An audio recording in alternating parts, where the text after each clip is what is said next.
Hello my loves, welcome to another journal with me. I'm trying something a bit different this week. I'm actually at my desk, which is yet to be finished, but we're getting there. So I thought I would try journaling at my desk and filming it that way. So I've got my journal here. So actually, yeah, you won't be able to see me writing like you normally can, but that doesn't matter. So I did a poll on my Instagram stories. If you're not following me on Instagram, make sure you hop over there and give me a follow. And I asked you all what topics you'd like for the next few journal with me's. So I've written them down in order of voting. The next 4 journal with me's are going to be, this one's going to be on goal setting.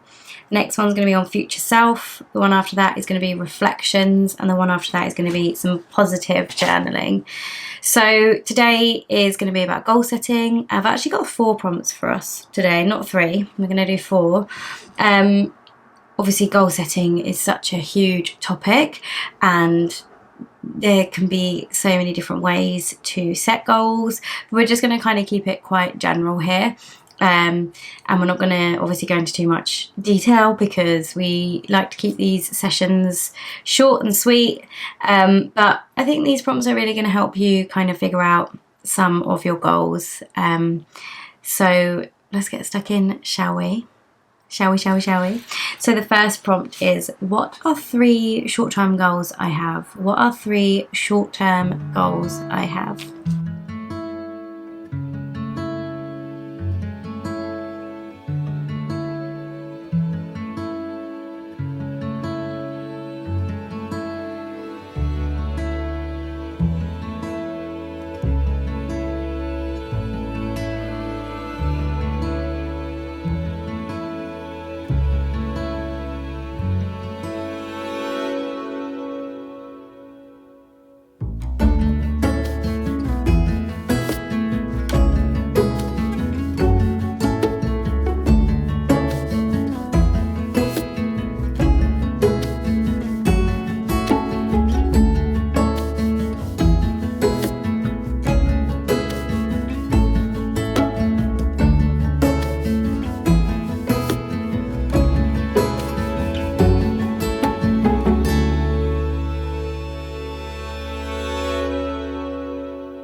Okay, and your next one is, what are 3 long-term goals that I have? What are 3 long-term goals that I have?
Okay, and your third one is, what's stopping me from achieving my goals? What's stopping me from achieving my goals?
Final prompt is, what's one action step that you can take this week towards your goal or goals? What's one action step you can take this week towards your goals?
Okay, my loves, we are done for this week's journal with me. Thanks for being here. Thanks for journaling with me. I hope you've had some insightful revelations about some goals that you've set, or you want to set, or you want to achieve. And as always, with all of these sessions, come away with it with some action steps. You know, that's what that last prompt was about. What action step can you take to move you forwards, to get you closer to that goal, whether it's the long-term one, whether it's the short-term one. Keep moving forwards, keep taking, you know, baby steps. I've written a blog post all about how baby steps are important, and, you know, baby steps are better than no steps, and they can just be these minuscule little tiny steps. But as long as you're moving the needle, and as long as you're, you know, taking that tiny step to where you want to get to, that's gonna, you know, all those steps, they add up, and you will get to where you want to be eventually if you just keep moving forwards and you just keep taking steps and taking action, even if it's something really small. So, you know, I hope this video has inspired you. I hope you found it insightful, helpful to really kind of work towards some amazing goals. And, you know, let me know in the comments below what some of your goals are. Let me know what you want to achieve, and let's do this together. So thank you for being here. Make sure you like and subscribe if you haven't already. If you have any ideas of topics you want covered, drop them in the comments as well, and I'll see you next time.